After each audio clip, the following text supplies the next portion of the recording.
যারা পাওয়ার তারা পাবেন, আর যারা আমাদের ভোট দেননি জীবনে দেবেন না, তারা ওই রাস্তায় চিৎকার করুন আর গড়াগড়ি খান, কোনো লাভ হবে না। এই সরকার মাথা নিচু করার সরকার নয়। নমস্কার বন্ধুরা, আপনারা দেখছেন পারফেক্ট পলিটিক্স, সাদা বাংলায় রাজনীতির কথা। বন্ধুরা, বহুদিন পরে আপনাদের মুখোমুখি হলাম, বহুদিন পর আবারও রাজনীতি নিয়ে আলোচনায় আপনাদের সঙ্গে সামিল হলাম। আর তার কারণ হিসেবে এর আগের একটি ভিডিওতে আপনাদের বলেছিলাম যে আমার পারিবারিক বিপর্যয় ঘটে গিয়েছে, আর সেই পারিবারিক বিপর্যয়ে আমি আমার মাকে হারিয়েছি বলে এতদিন যে মনের অবস্থা ছিল, পারিপার্শ্বিক অবস্থা ছিল, সেই কারণে আপনাদের সামনে রাজনৈতিক কোনো বিশ্লেষণ নিয়ে আমরা কোনো ভিডিও তৈরি করতে পারিনি। তার জন্য আপনাদের কাছে ক্ষমা প্রার্থী। কিন্তু আবারও আমরা বর্তমানের যে রাজনৈতিক পরিস্থিতি, সেই পরিস্থিতি নিয়ে যতটুকু পারবো বিশ্লেষণ আপনাদের সামনে নিয়ে আসব। আর এই মুহূর্তের সবথেকে বড় যেটা জ্বলন্ত বিষয়, যেটাকে বার্নিং ইস্যু বলে, সেই বার্নিং ইস্যু হচ্ছে অন্নপূর্ণা ভাণ্ডার। অন্নপূর্ণা ভাণ্ডারে বহু লোকই টাকা পাচ্ছেন না বলে অভিযোগ উঠছে যে বহু মানুষকে কয়েক কিস্তি টাকা তো দেওয়া হয়েছে, তারপরে আবার বন্ধ করে দেওয়া হয়েছে। সেই সঙ্গে যারা নতুন করে আবেদন করছেন তারাও কোনো সাড়া শব্দ পাচ্ছেন না, তারাও বুঝতে পারছেন না যে আদৌ তারা অন্নপূর্ণা ভাণ্ডার পাবেন কি না। যাদের লক্ষ্মীর ভাণ্ডারের প্রকল্প ছিল তাদেরও বহুজনের লক্ষ্মীর ভাণ্ডার তো বন্ধ হয়েইছে, অন্নপূর্ণা ভাণ্ডারের টাকাও তাদের ঢুকছে না। এই অবস্থায় দাঁড়িয়ে বহু জায়গায় বিজেপি সরকারের বিরুদ্ধে নানান ক্ষোভ বিক্ষোভ শুরু হয়ে গেছে।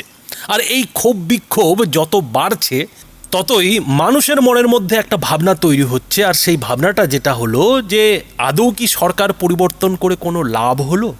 অনেকেই যেটা বলছেন যে না, এই বিজেপি সরকার বেশি দিন টিকবে না, এই বিজেপি সরকার খুব বেশি হলে 5 বছর চলবে, তারপরেই নাকি আবার তৃণমূল ফিরে আসবে।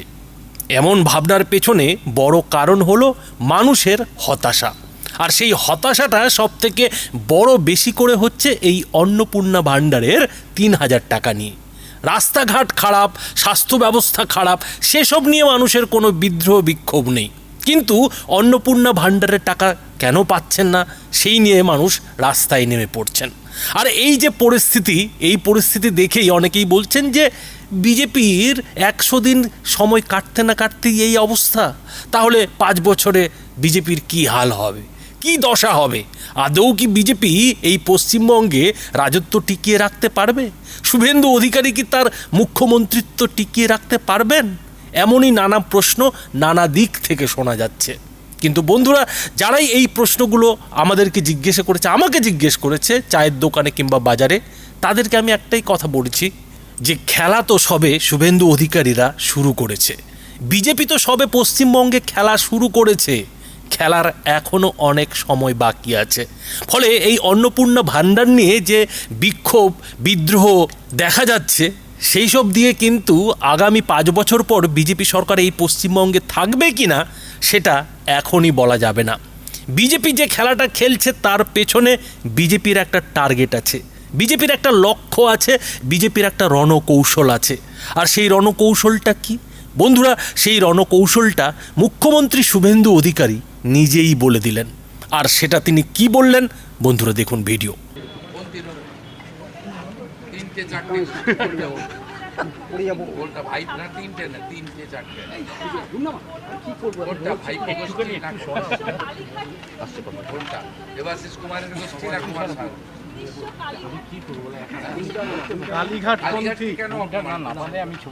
কালীঘাটে তো মা থাকে।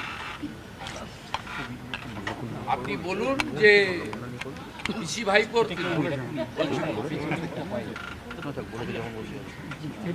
বলুন,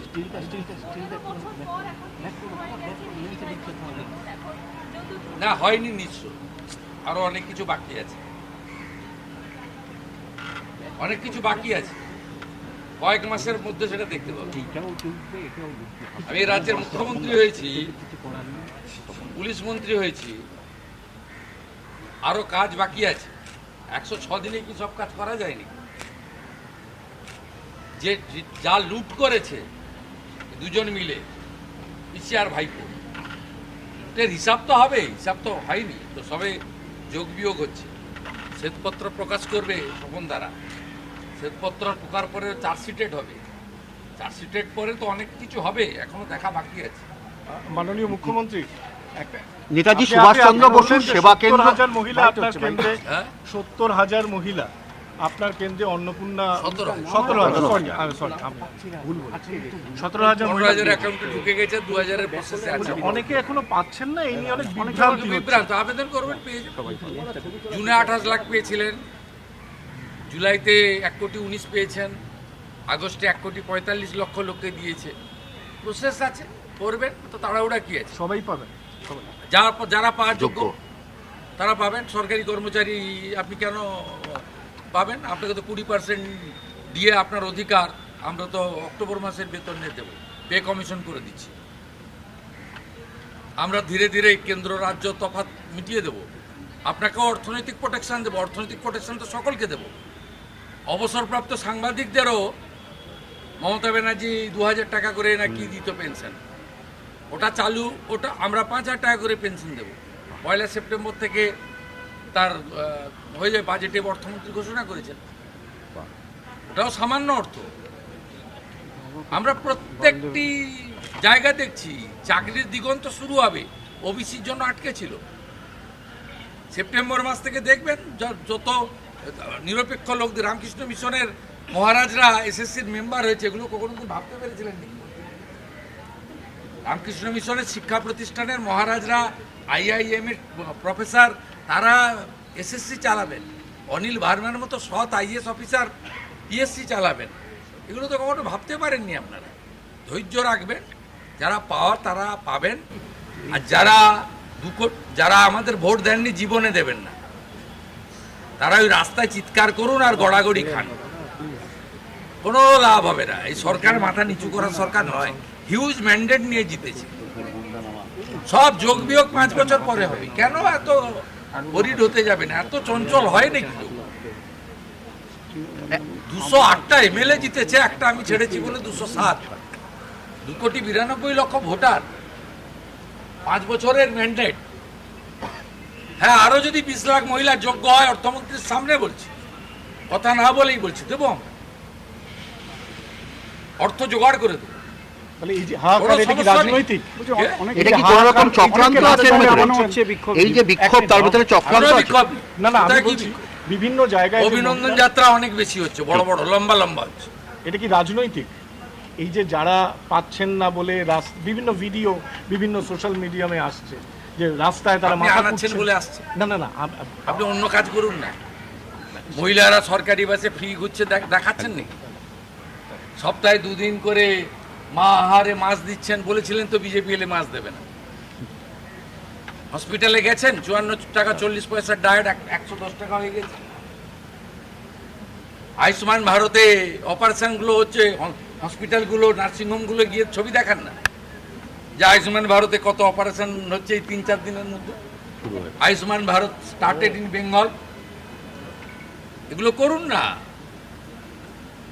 70 লক্ষ ভুয়া ওবিসি তালিকা বাতিল করে দিয়েছি আমরা, পুষ্টিকরণের রাজনীতি। সেই জন্য সব নিয়োগ আটকে ছিল, সেগুলো নিয়ে আলোচনা করুন। অর্জুন সিং 12টা চটকল খুলে দিয়েছে, আলোচনা করুন। পাহাড়ে প্রধানমন্ত্রী চা শ্রমিক যোজনা চালু হয়ে গেছে, আলোচনা করুন। বিকশিত ভারত জি রামজিতে কাজ শুরু হয়ে গেছে, সেগুলো বলুন। পোকা আটা বদলে গম দেওয়া শুরু হয়ে গেছে, সেগুলো দেখান ভালো করে। পজিটিভ কাজ করুন, অনেক পজিটিভ দেখানোর আছে। 1 কোটি প্রথমে বলেছিল 1 কোটি লোককে বাদ দিয়ে দিয়েছে, অর্ধেক দিয়েছে। বলেছিল 35,000 কোটি টাকা বাজেট করেছে, আমরা 2,10,00,000 লোককে দিতাম। তো 1,50,00,000 লোককে দিতেন 21, 22, 23, 24 লোকসভা ভোটের আগে পর্যন্ত 500 টাকা করে। তার মধ্যে পুরুষ ছিল 3 লক্ষ। পুরুষরা লক্ষ্মীর ভান্ডার পাওয়ার যোগ্য। অর্থাৎ আপনাদের এগুলো নিয়ে বিচলিত হওয়ার কারণে ঠিক লাইনে আছে না, এগুলো দেখানো হয়েছে আমাদের স্টোরি হবে। পোর্টালে আপলোড করতে বলুন, সব পাবে। আয়ুষ্মান ভারতও পাবে, যে আয়ুষ্মান ভারত পাবে না, মুখ্যমন্ত্রী স্বাস্থ্য বীমা পাবে। যার চাকরি দরকার সে চাকরিও পাবে, এবং পরীক্ষা দিয়ে তাকে চাকরি নিতে হবে, মেধাতে চাকরি হবে। যেখানে শিল্প দরকার, শিল্প আসবে, সেখানেও কর্মসংস্থান হবে। অপেক্ষা করুন, দেখতে থাকুন।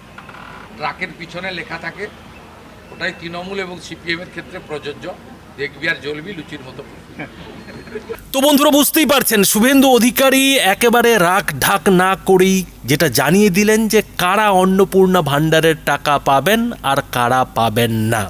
এখন অন্নপূর্ণা ভাণ্ডারের টাকা কারা পাবেন সে নিয়ে রাজ্য সরকারের তরফ থেকে একটা স্পষ্ট বিজ্ঞপ্তি তো দেওয়া হয়েছে যে যারা যোগ্য তারা অবশ্যই অন্নপূর্ণা ভাণ্ডারের টাকা পাবেন, সে 2 মাস পরে হোক 4 মাস পরে হোক।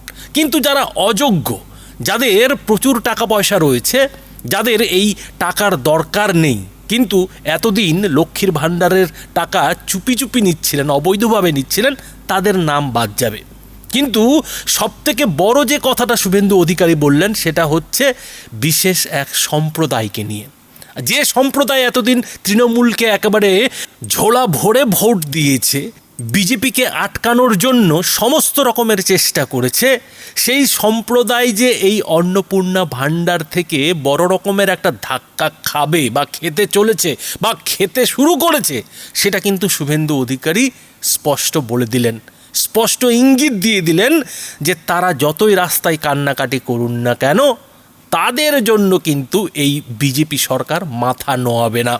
অর্থাৎ শুভেন্দু অধিকারীর কথা পরিষ্কার, বিজেপি সরকারের মুখ্যমন্ত্রীর কথা পরিষ্কার যে যাদের ভোটে বিজেপি সরকার পশ্চিমবঙ্গে ক্ষমতায় এসছে তাদের অন্নপূর্ণা ভাণ্ডারের টাকা আগে দেওয়ার ব্যবস্থা করা হবে, পরেরটা পরে দেখা যাবে।